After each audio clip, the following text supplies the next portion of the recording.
எடுத்துக்கோ.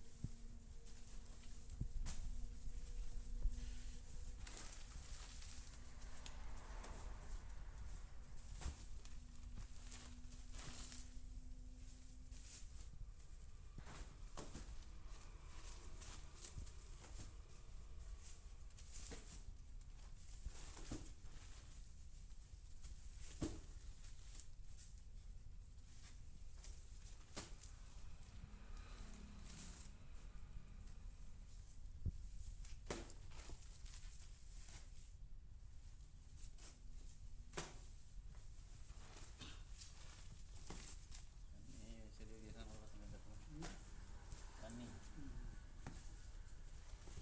2வது வீட்டுக்கு ஒரு துளி 10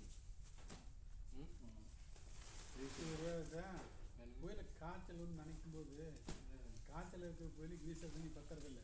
பதம் இருக்கிறது தெரிய போகுது. அவன் ஒரு கணக்கு தான் வீசுறான். அதான் அது காஞ்சி கிடக்கு இருக்குங்க. காஞ்சி கிடக்குறது தண்ணி பத்துறதில்லை.